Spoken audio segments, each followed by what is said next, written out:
Welcome to my YouTube channel Pawar coaching centre. प्यारे बच्चों, जैसा कि मैंने आपसे वादा किया था कि मैं आपको एनसीईआरटी मैथमेटिक्स क्लास 7th की पूरी बुक सॉल्व करवाऊंगा। तो इस बुक का जो फर्स्ट चैप्टर है उसका नाम है पूर्णांक। पूर्णांक के ऊपर मैं ऑलरेडी एक वीडियो अपलोड कर चुका हूं जिसमें मैंने पूर्णांक को डिटेल में समझाया है।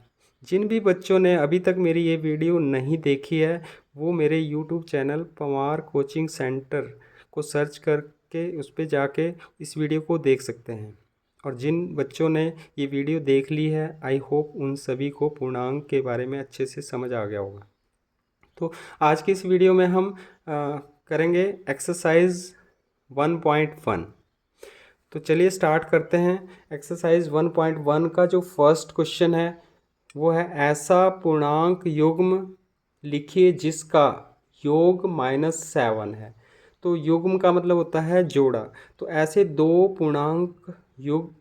पूर्णांकों का योगफल -7 हो, ऐसे दो पूर्णांक हमने लिखने हैं और जिनका योगफल कितना आता हो, -7। तो हम यहाँ पर मान लो हम लिख देते हैं पहला जो पूर्णांक है मैं यहाँ पे मान लो 7 लिख देता हूँ। तो 7 में क्या जोड़ें कि -7 आए। तो पहला जो हम लिखते हैं वो -7 लिख देते हैं। पहला पूर्णांक -7, -7 में क्या जोड़ें कि -7 आए। तो क्या जोड़ेंगे, 0। तो यहाँ पे 7 और 0, -7 और 0 पूर्णांक युग्म है जिनका योगफल -7 आता है। तो -7 और 0, ये हमारा आंसर आ गया। इसी का बी पार्ट में कह रहा है कि अंतर अंतर अंतर -10 है। तो अंतर कितना है, -10 है। अब दो पूर्णांक जिनका अंतर कितना आता हो, -10। मान लो हम पहला पूर्णांक लिख देते हैं 5 और दूसरा पूर्णांक क्या लिखेंगे कि -10 आए। तो मैं यहाँ पे लिख देता हूँ 15। तो यहाँ पे पहला पूर्णांक है हमारा 5 और दूसरा 15, और जब इसको घटाएंगे तो कितना आएगा, -10, क्योंकि 5 प्लस के हैं और 15 माइनस के हैं। प्लस माइनस माइनस, यानी कि जब असमान चिन्ह होते हैं तो उनका हम हमेशा घटाव करते हैं। तो यहाँ पे 15 माइनस के 15 और 5, तो 5 और 15 ऐसा पूर्णांक युग्म है जिनका अंतर कितना आता हो, -10। सी पार्ट में योग 0 है, योग 0 है। अब यहाँ पे दो पूर्णांक जिनका योगफल कितना आता हो, 0। मान लो एक पूर्णांक 8 है तो दूसरा पूर्णांक कितना आएगा कि योगफल 0 आए, तो -8। तो 8 और -8 ऐसे दो पूर्णांक का युग्म है जिनका योगफल 0 आता हो। तो पहला क्वेश्चन हमारा कंप्लीट हो गया। नाउ अब हम स्टार्ट करते हैं क्वेश्चन नंबर 2 का ए पार्ट में है, एक ऐसा ऋणात्मक पूर्णांक युग्म लिखिए जिसका अंतर 8 है। दो ऐसे ऋणात्मक पूर्णांक युग्म लिखने हैं, दोनों जो होंगे वो कैसे ऋणात्मक होंगे, अंतर जिनका अंतर कितना आता हो, 8, जिनका अंतर 8 आता हो और दोनों ही माइनस के होंगे। तो यहाँ पे माइनस माइनस प्लस, ये प्लस का आएगा तो इसका मतलब ये जो हमारा सेकंड जो पूर्णांक होगा वो बड़ा होगा और ये छोटा होगा। तो यहाँ पे 8 और इसको हम लिख देते हैं 16। तो 16 में से 8 गया 8, और यहाँ पे माइनस माइनस प्लस, प्लस 16 किसके हो गए, प्लस के। तो ये इसे आगे सॉल्व कर लेते हैं। 8 minus minus plus 16 is equal to, 16 plus के हैं 8 माइनस के हैं। तो जब असमान चिन्ह होते हैं तो हमेशा घटते हैं। 16 बड़े में से छोटा, 16 में से 8 गया 8, और चिन्ह हमेशा बड़े का आता है, बड़ी संख्या का चिन्ह हम इसमें लगाते हैं, प्लस। तो 8 किसके आगे, प्लस के। तो यहाँ पे ऐसे दो पूर्णांक ऋणात्मक पूर्णांक जिनका अंतर 8 है, तो कौन से होंगे? 8 और -16। तो इसका ए पार्ट सॉल्व हो गया। बी पार्ट, एक ऋणात्मक पूर्णांक और एक धनात्मक पूर्णांक लिखिए जिनका योग -5 है। एक ऋणात्मक पूर्णांक और एक धनात्मक पूर्णांक जिनका जिनका योग कितना आता हो? -5। तो एक धनात्मक पूर्णांक और एक ऋणात्मक पूर्णांक जिनका योगफल कितना आएगा? 5। तो धनात्मक पूर्णांक हमारा क्या होगा? छोटा, यानी कि यहाँ पे 10 और इसको हम लिख देते हैं -15। तो 10 प्लस के हैं और 15 माइनस के हैं, तो घटेंगे। 10 में से 15 में से 10 घटाएंगे तो कितना आएगा? 5, और चिन्ह बढ़ेगा -5। तो यहाँ पे 10 और -15 ऐसा एक ऋणात्मक और एक धनात्मक पूर्णांक का युग्म है जिसका योगफल -5 है। इसी का सी पार्ट, एक ऋणात्मक पूर्णांक और एक धनात्मक पूर्णांक लिखिए जिनका अंतर -3 है। एक धनात्मक पूर्णांक और एक ऋणात्मक पूर्णांक जिनका अंतर कितना आता हो? 3। अंतर का मतलब होता है माइनस। तो एक धनात्मक और एक ऋणात्मक, तो यहाँ पे हम मान लो एक धनात्मक लिख देते हैं, ऋणात्मक लिख देते हैं 2। मान लो हम 2 लिखते हैं, -2। तो -2 और -1 धनात्मक पूर्णांक लिखना है। तो -2 -1 कितना हो गया? -3। तो यहाँ पे -2 और 1 ऐसा एक धनात्मक और ऋणात्मक पूर्णांक है जिसका अंतर -3 है। तो हमारा बी सेकंड क्वेश्चन भी कंप्लीट हो गया। तो चलिए स्टार्ट करते हैं third question number 3। Question number 3, किसी प्रश्नोत्तरी के 3 उत्तरोत्तर चक्रों में टीम ए द्वारा प्राप्त किए गए अंक -40, 10 और 0 थे, और टीम बी द्वारा प्राप्त किए गए अंक 10, 0, -40 थे। किस टीम ने अधिक अंक प्राप्त किए? क्या हम कह सकते हैं कि पूर्णांकों को किसी भी क्रम में जोड़ा जा सकता है?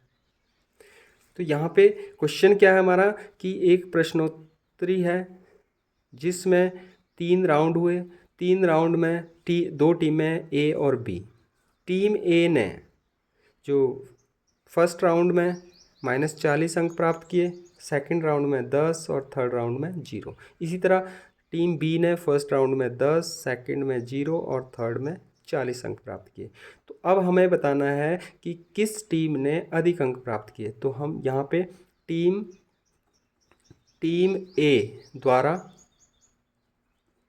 प्राप्त अंकों का योग, प्राप्त अंकों का योग। तो यहाँ पे -40 + 10 + 0। तो यहाँ पे हम पहले 2 को जोड़ लेते हैं। तो -40 + 10 कितना आएगा? -30 और +0, तो यहाँ पे आ गया -30। तो टीम ए द्वारा प्राप्त अंकों का जोड़ कितना हुआ? -30। इसी तरह टीम बी द्वारा प्राप्त अंकों का योग। तो टीम बी ने पहले राउंड में कितने लिए? 10, प्लस सेकेंड राउंड में 0, प्लस -40। तो यहाँ पे हम पहले 2 को जोड़ते हैं। 10 + 0 10 और प्लस -40। तो 10 -40 -30। तो यहाँ पे भी टीम बी ने भी जो अंक प्राप्त किए वो -30, और टीम ए ने भी जो अंक प्राप्त किए वो -30। तो दोनों टीमों ने सेम अंक प्राप्त किए। तो यहाँ पे पूछा था कि किस टीम ने अधिक अंक प्राप्त किए। तो हम क्या लिखेंगे? दोनों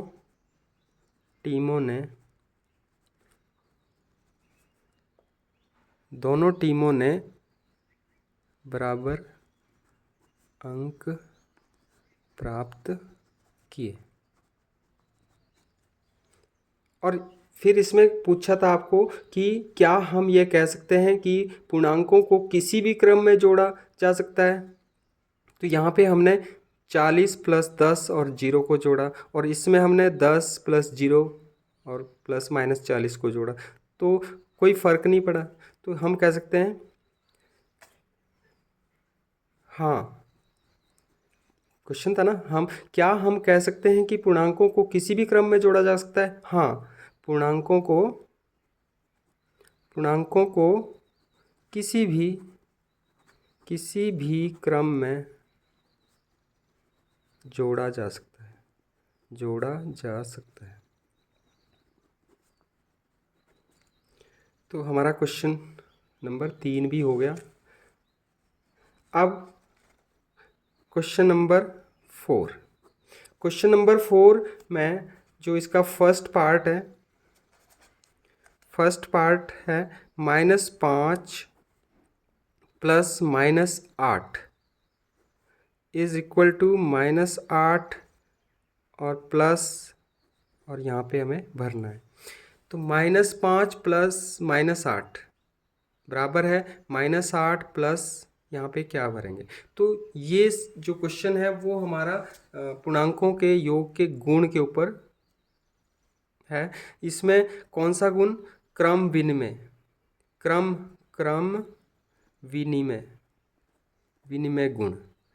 क्रम विनिमय गुण कहता है कि a plus B is equal to B plus A, कि हम पूर्णांकों को किसी भी क्रम में जोड़ सकते हैं कि a में b जोड़ेंगे या b में a जोड़ेंगे तो बराबर ही आता है। तो यहाँ पर भी a में यानी कि -5 में -8 जोड़ेंगे या -8 में -5 जोड़ेंगे, तो यहाँ पे कितना आएगा, -5।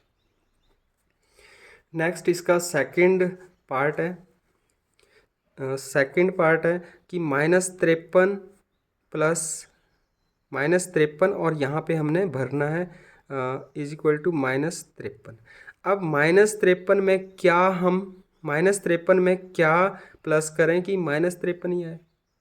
-53 में क्या जोड़ें, तो ये भी जो हमारा गुण है, जो हमारी प्रॉपर्टी है एडिशन की, उसमें कौन सी प्रॉपर्टी है, ये प्रॉपर्टी है योज्य तत्समक क्या होता है कि किसी भी पूर्णांक में हम क्या जोड़ें कि वही पूर्णांक प्राप्त हो। तो कितना जोड़ेंगे, 0। तो यहाँ पर भी -53 में क्या जोड़ें कि -53 ही आए, तो यहाँ पे कितना जोड़ेंगे, 0। थर्ड क्वेश्चन है हमारा कि 17 प्लस, और यहाँ पे हमने भरना है इज इक्वल टू 0, और 17 में क्या जोड़ें कि 0 आए। ये भी हमारा जो है वो भी प्रॉपर्टी है एडिशन की, और उसको हम कहते हैं योज्य प्रतिलोम। योज्य प्रतिलोम क्या होता है कि किसी भी नंबर में हम क्या जोड़ें कि हमारा उत्तर 0 आए। तो किसी भी नंबर में, तो उसी नंबर का अपोजिट, ए में क्या जोड़ें कि 0 आए, तो -a जोड़ेंगे। तो इसी तरह 17 में क्या जोड़ें कि 0 आए, तो -17। तो ये हमारा आंसर आ गया। इसी का जो है नेक्स्ट फोर्थ पार्ट है 13 प्लस -12 और प्लस, और यहाँ पे हमें भरना है is equal to 13 plus -12 plus -7। तो अब ये कौन सी प्रॉपर्टी है, ये है सहचर्य गुण क्या कहता है कि a plus B plus C is equal to a plus B plus C. तो यहाँ पे कि हम क्या करेंगे कि पहला a प्लस बी प्लस सी, बाद के 2 को जोड़ेंगे और उसमें जो आएगा उसमें पहले को जोड़ेंगे, या पहले 2 को जोड़ेंगे, जो आएगा उसमें तीसरे को जोड़ेंगे। तो यहाँ पर पहले 2 को जोड़ा गया है और उसमें तीसरा।